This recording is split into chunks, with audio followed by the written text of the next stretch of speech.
Ton ETF a perdu 16% et pourtant le S&P 500 a lui chuté de 8%. Tu te dis, c'est bizarre, il est censé suivre l'indice. Mais en regardant de plus près, tu te rends compte que ton ETF est coté en euros, alors que l'indice, lui, est en dollars. Et là, tu découvres un truc que personne t'avait expliqué. Ta performance dépend aussi du taux de change. En fait, tu crois suivre le SP 500, mais tu fais aussi un pari caché sur le dollar. Et ce pari peut te faire perdre des milliers d'euros sans même que l'indice bouge vraiment. Mais bonne nouvelle, il existe un moyen de se protéger contre ce risque, grâce aux ETF Edge. Autrement dit, des ETF couverts en change. Alors, c'est quoi un ETF Edge ? Est-ce qu'il faut tout s'y passer ou alors il cache des défauts importants? Dans cette vidéo, je vais t'expliquer comment la variation des devises peuvent impacter la performance de ton ETF et comment les ETF Edge neutralisent ce risque et surtout, est-ce que toi tu as intérêt de t'en protéger ou pas? Moi c'est Albert, je suis un étudiant français en informatique en Suisse passionné de finance et sur cette chaîne, j'utilise mes compétences en informatique et en analyse de données pour décortiquer les grands sujets financiers et t'aider à faire de meilleurs investissements. Ce genre d'analyse me prend pas mal de temps à préparer, alors si ça te plaît, pense à t'abonner pour soutenir le projet. Déjà, on va commencer en regardant si ce que je dis est vrai. Est-ce qu'il y a vraiment un écart entre la performance de l'indice et celle de l'ETF? Ici, j'ai pris l'un des ETF français sur le SP500 les plus connus, celui de BNP Paribas. Et vous voyez qu'en effet, sur les 3 derniers mois, alors que l'indice fait à peu près moins 8%, l'ETF, lui, est à moins 16%.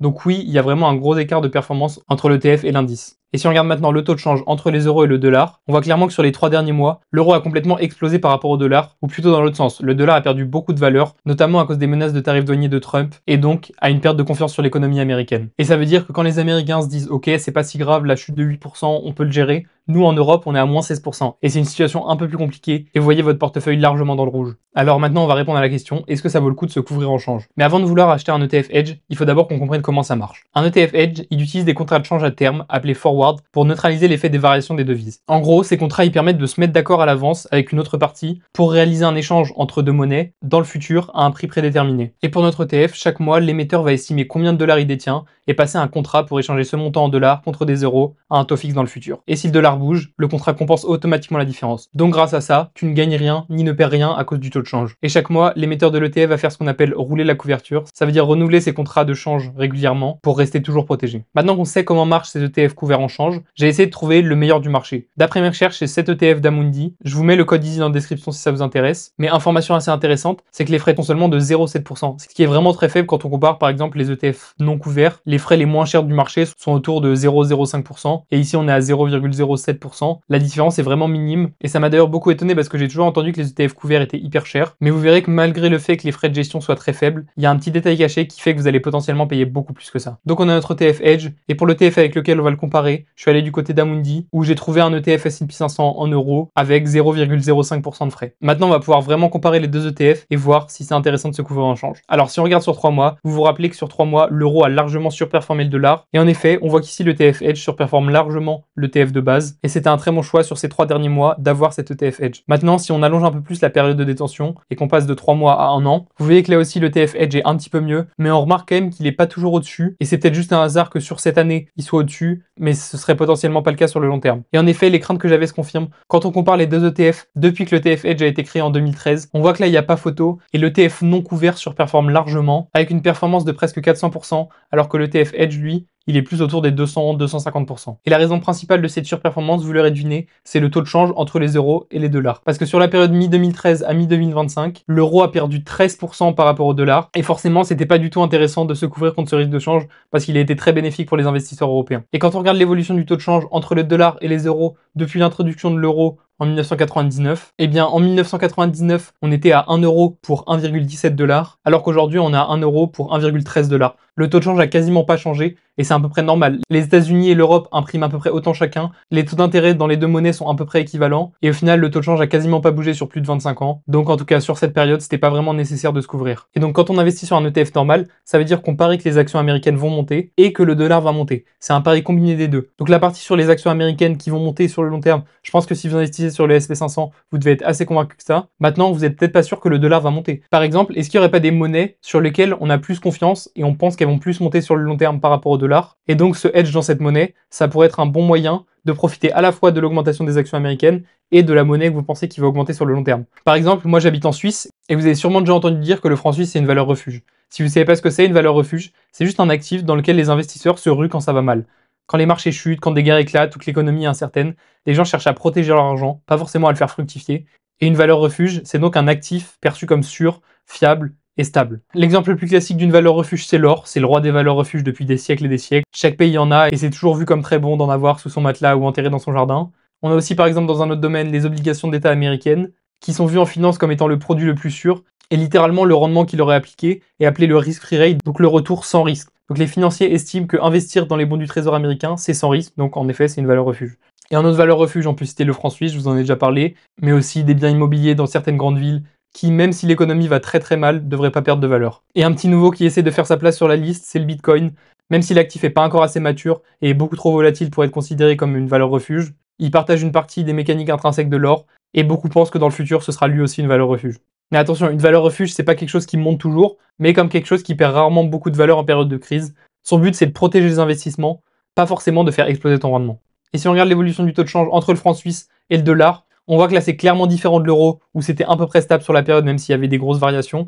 Là, on a l'impression que c'est une ligne droite. En 2004, par exemple, il y avait besoin de 0,8 $ pour acheter un franc suisse, alors qu'aujourd'hui, il y a besoin d'un 1,21 $ pour acheter ce même franc suisse. Donc clairement, avoir parié sur le franc suisse, ça semble avoir été un pari gagnant sur le long terme, notamment parce que la Suisse est vue comme étant très stable et neutre, ce qui rassure beaucoup les investisseurs. Donc la question c'est, est-ce qu'il faut investir sur un ETF qui contient des actions américaines, tout en étant protégé du change en franc suisse? Et ben c'est ce qu'on va regarder.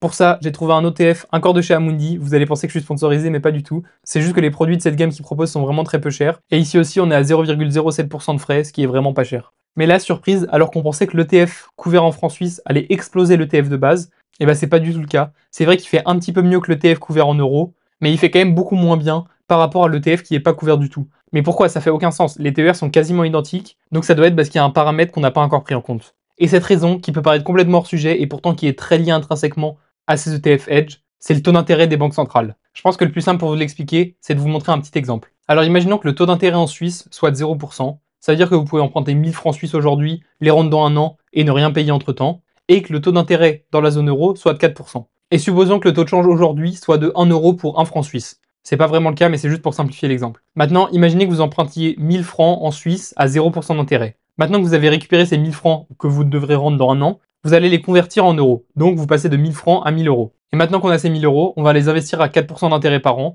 sans risque, parce qu'on estime que les dettes d'État sont sans risque. C'est pas forcément vrai, mais en tout cas c'est ce qu'on estime en finance. Ce qui va nous donner, dans un an, 1040 €. Et après avoir investi ces 1000 €, on va conclure un contrat de change à terme pour vendre ces 1040 € contre des francs suisses à un taux de change convenu.